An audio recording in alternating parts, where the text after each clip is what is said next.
Hello, little bit of a problem here. We're gonna skip straight to season 3, episode 17, Stowaway. Because, well, I recorded OS this morning, and prior to recording, I was thinking how I missed a great opportunity of coasting through Fringe by missing a few episodes here and there, not recording a reaction to every single episode. But the ideal time to have done that was in season 1 and 2. I don't like doing that anyway. It was never really going to be on the cards, but I couldn't help but think that I'm not really making a lot of progress with Fringe at the moment, and I would have been a lot further ahead had I skipped a few episodes. Then I recorded OS, and my computer decided to make the camera go a little bit squiffy, and it didn't record properly. Corrupted file. I've lost that. I can't watch it again. I can't watch it for the first time again. So that episode is lost. Is gone. Which is a shame because it was a really good episode. But then again, the episodes lately have been exceptionally good. It brought up a few things that I want to talk about before moving on to episode 17. So first of all, when I was looking up the titles, I'd read OS, capital O, little s, as capital O apostrophe little s. I'd read it as O's or zeros in plural, and I was thinking, what the hell could that mean? Is it some sort of binary, zeros and ones? Is it a reference to the greys and the blacks? Is it what? O's? It didn't make any sense to me until obviously I watched the episode and realised my mistake. It was OS, the chemical symbol for osmium, which was and is the heaviest element. I didn't believe that. I had to look it up. But yes, it is the heaviest element. And a guy that was experimenting with disabled people, particularly people that can't walk, and making them lighter than air, making them able to fly at a cost. His experiments were still rudimentary and lacked refinement, and it was all to make his son be able to walk again, because he viewed his son as broken and he wanted to fix him. Unfortunately, his son didn't see it quite the same way, and all through the episode I was wondering if that would actually come up, and it did in the end, and I'm glad it did, because it was an important point that needed to be taken. Just because someone's disabled doesn't mean they're broken and need fixing. All the way through, obviously, I was also thinking that this scientist would make a good addition to the massive dynamic team. That's the sort of thing they're experimenting with after all. But it turns out he wasn't brilliant. He was just taking advantage of the fact that the laws of physics are starting to break down as the two universes converge on each other. So that brings up loads more questions about how that's going. Walter was obsessed with this thing called soul magnets, a experiment that William Bell was working on prior to his death. And it worked. William Bell had experimented on himself, and they rang the little bell, and suddenly Olivia is channeling William Bell and talking to Peter. And talking of Olivia, her relationship with Peter is now well underway and under the spotlight a little bit, since Walter and Astrid know, and also Nina knows. And of course Walter is totally unsubtle about his delight that Peter is now happy and enjoying life. and he's with Olivia, which he was pushing for quite a while. So I don't think it's going to last. I know it sounds stupid because we've known that this relationship was going to happen right from the beginning. It was obvious. Just from a writing standpoint, it's obvious that that's the way it goes. And now that it's happening, I'm thinking I want it to fall apart now. I want to see the dynamic change and then change again. If you see what I mean, it's going to change now that they're together. The whole dynamic of the team is going to change. But what if they split up and it's a little bit messy? I'm not talking about total hostility, but just a little bit messy. How would that change the dynamic as they move forward? Something that I'm quite interested in. But I'm more interested in finding out what William Bell has to say now that he's inhabiting Olivia's body. And where is Olivia? Where is Olivia's consciousness while this is happening? I think this is what the stowaway of this episode 17, is going to be all about. And that is all I have to say about that episode for now. Right, okay, Stowaway. We're gonna do this. I understand your concerns, but I assure you, Olivia is perfectly fine. She is simply resting. I assure you, she is totally safe. This is all exactly as I planned it. Is it now? Exactly how you planned it? When I first met Olivia in my office on the other side, I gave her a cup of tea. Oh, eh? Soul magnets were in that tea. Ah, clever. So these soul magnets, you're not suggesting this is permanent? Oh, no. We simply need to find a more suitable home for me to move to. I was wondering about that, yeah. My brain can accommodate my consciousness for several weeks before anything would happen to her. Weeks? Not a chance. And I am confident that Walter will find a more stable home long before that. I guess his relationship with Olivia is on hold at the moment. That was fast. You said I didn't have much time, Jim. Jim!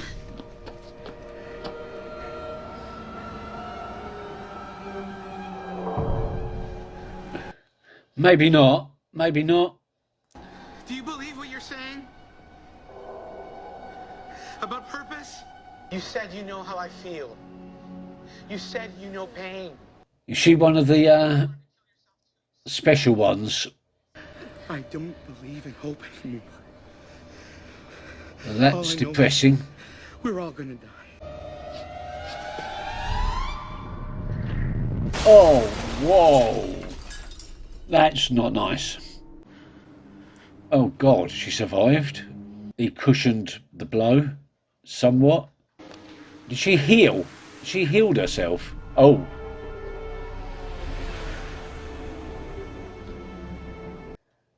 But how the hell did she survive that? Even with him cushioning the blow somewhat. There's no way she survived. If you won't get it, I'll show you.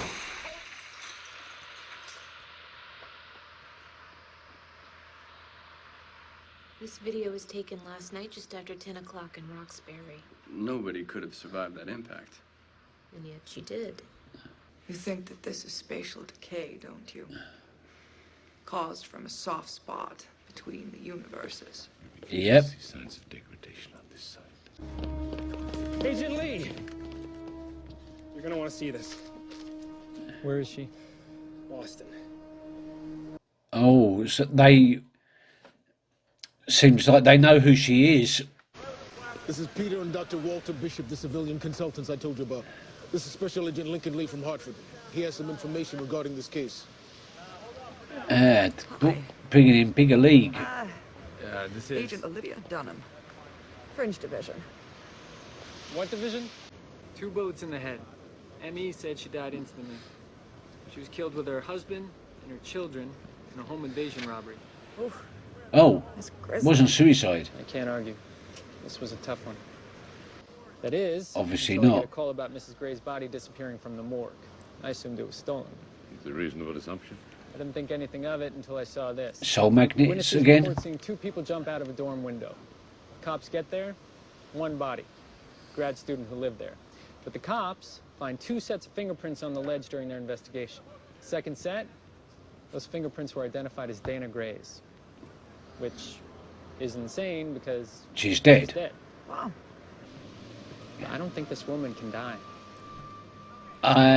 Okay then, so she's an immortal. Really?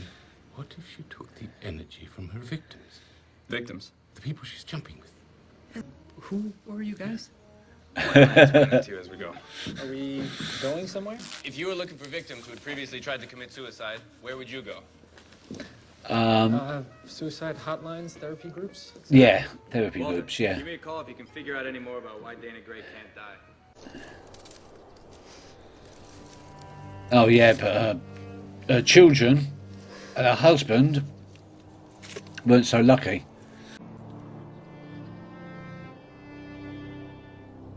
I mean, is it something that's been done to her? Is it something she's doing consciously?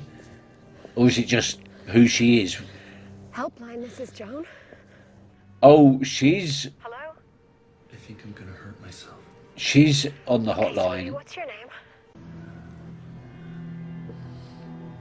That's not going to scare her, is it? You're not scary. I have no hope.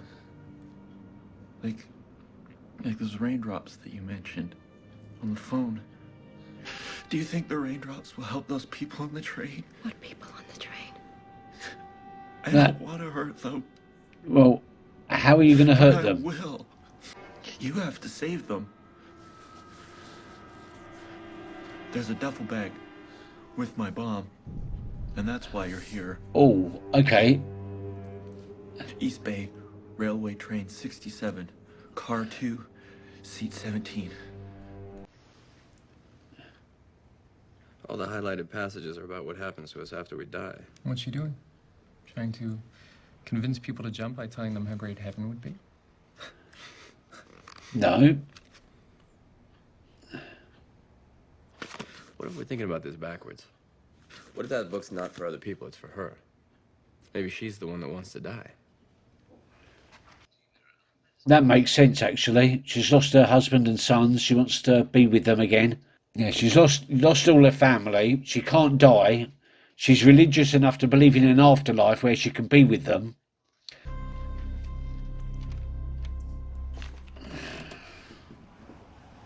Yeah, I forgot about the train. There's a bomb on the train. Surely they should be stopping that. They don't know about it yet, do they?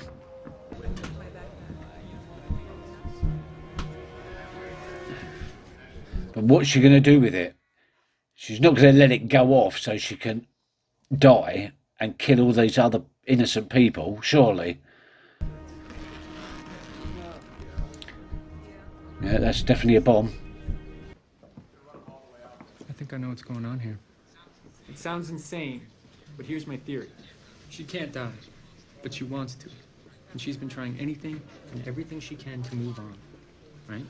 She's been trying to stow away on the souls of the recently dead, which is why she's been using suicide victims. And how is that related to the plastic explosives about to be detonated somewhere in the city? It'll beat the bond, the electromagnetic bond. You think she's trying to increase her chances of making it to the afterlife by killing herself with a group of people? It would explain why she's not here. This woman lost her entire family. She's desperate. Well, it looks like she is going to blow herself up with all these innocent people. And yet she helps people. She's helped save lives. This doesn't seem like her MO. Her husband. Hello? Dana, please don't hang up. Who is this? My name is Peter Bishop. The number that you're calling from. How did you get it? I work with the FBI, Dana. I'm sorry, Mr. Bishop, but we have nothing to talk about. But I can help you to make it stop. The people that I work with are scientists. They are the best at what they do. They could soul swap I promise you, they can. William Bell into her and her into a dead body. That would kill her. Can you promise me you'll reunite me with my family?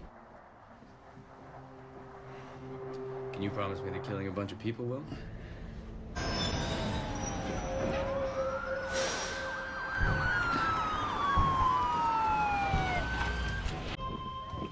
And she's gone. She was right there.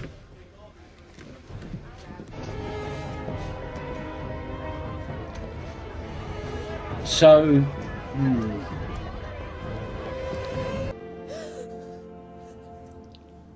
she got the bomb with her. Didn't it go off? It'll go off as soon as she walks away.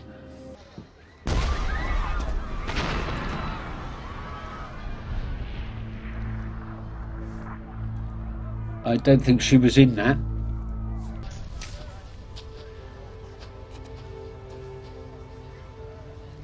Is she? She's dead. Oh, that's nice. That feels weird saying that. Is she though? Is she going to suddenly go, ah? So what changed? See? It's a church bell. So tell me, what's the meaning? Bell. It's the bell that reawakens Olivia. Okay, Olivia, is that you?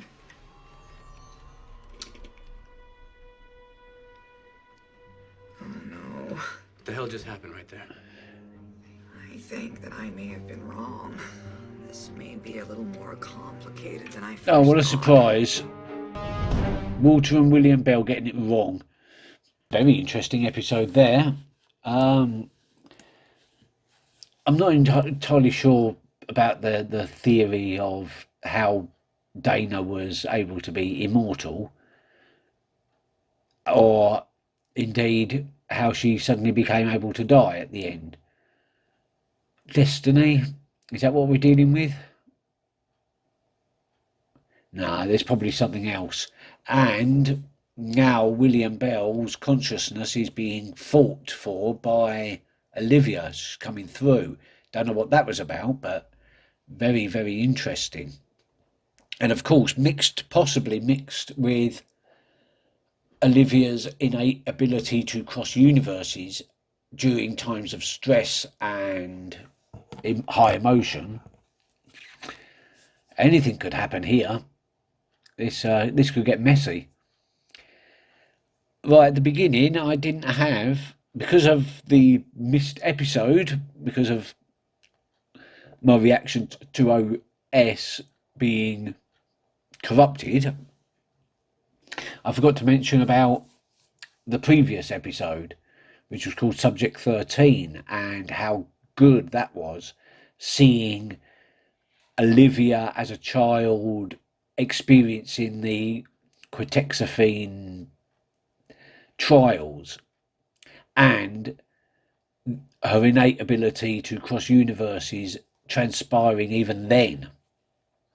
And of course, Peter's rejection, Peter's memory of being taken and not accepting Walter or Elizabeth as his parents.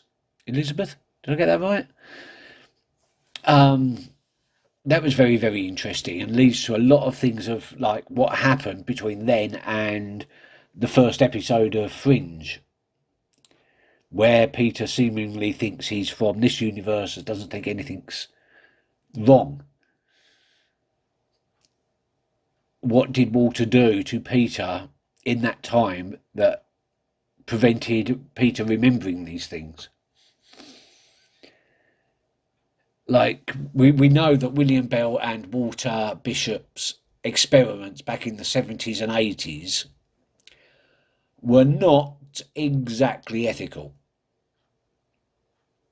As much as it seemed like Walter cared for his subjects during those trials, they were still being experimented on. And that is still very, very, very, very, very unethical. Especially since they needed the parents' permission. So it's Really, I can't even begin to think of a word that describes how unethical those experiments were. Walter now isn't that person because obviously William took parts of his brain away, which changed his personality completely. We're seeing the effects of that now.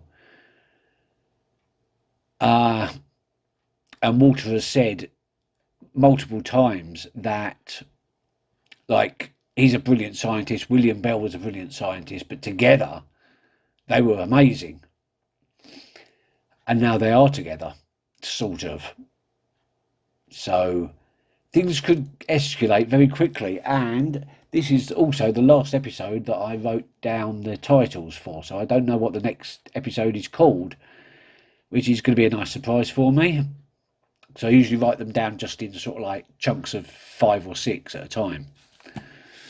And yeah, I don't know what the next episode has in store for us, but I'm hoping it's going to continue this vein of William Bell's consciousness versus Olivia's consciousness and figuring out a way of regenerating William Bell. Because obviously at this point, I think in real time, Leonard Nimoy was not in a position to be able to take on the role permanently, like on a weekly basis or episode by episode basis. I mean, I can't remember how old he was at this point, but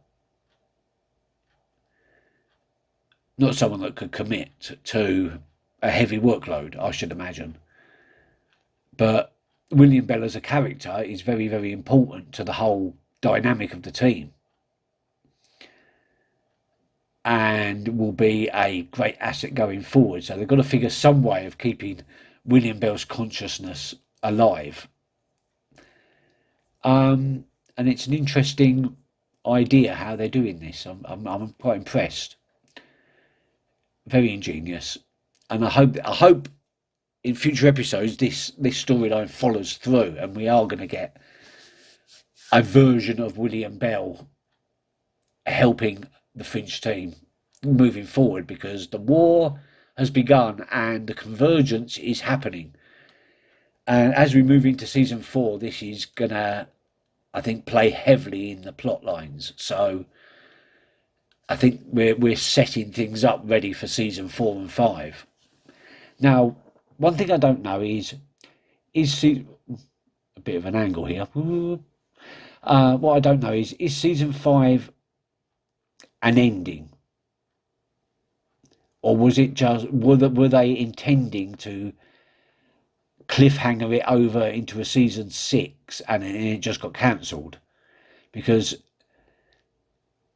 I suddenly realised that I've come this far and I want to carry on, but I don't want to be disappointed with just an open-ended finale with no real resolution. I really don't. That would be extremely disappointing to me.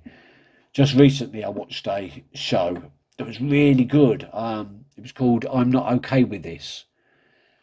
And I really got into it. It was only 7 episodes long, I think. And it really built up this sort of like atmosphere, this tension. And it was a great finale with a great cliffhanger. And then I found out that it got cancelled. There will never be a resolution to that cliffhanger. And that really pissed me off. And I'm sorry if I've just spoiled something for you. But it happens so often that shows get cancelled before they've run their full storyline. And it annoys me. It annoys me because all the studios have to do is think one season in advance. We're cancelling it after the next season. And that gives the writers time to conclude the story, which makes all the other seasons of that show make sense. Like Lost had an ending. Leftovers had an ending. It was a confusing, in both cases there were confusing endings, but they were endings. Game of Thrones had an ending. It wasn't an ending that people liked particularly, but it was a conclusion. It was a resolution to the story. And it's going to get really annoying if it looks like that isn't going to happen. So please, without spoiling anything, just let me know if I'm going to be whether I'm going to be disappointed at the end of season 5 or not. Not based on opinions of what the ending's like, but based on whether it has a resolution. If someone could just let me know if it does have actually a resolution, then at least if it doesn't, at least I'm prepared for that. Thank you. Right. Okay. See you later. Keep well. Bye-bye.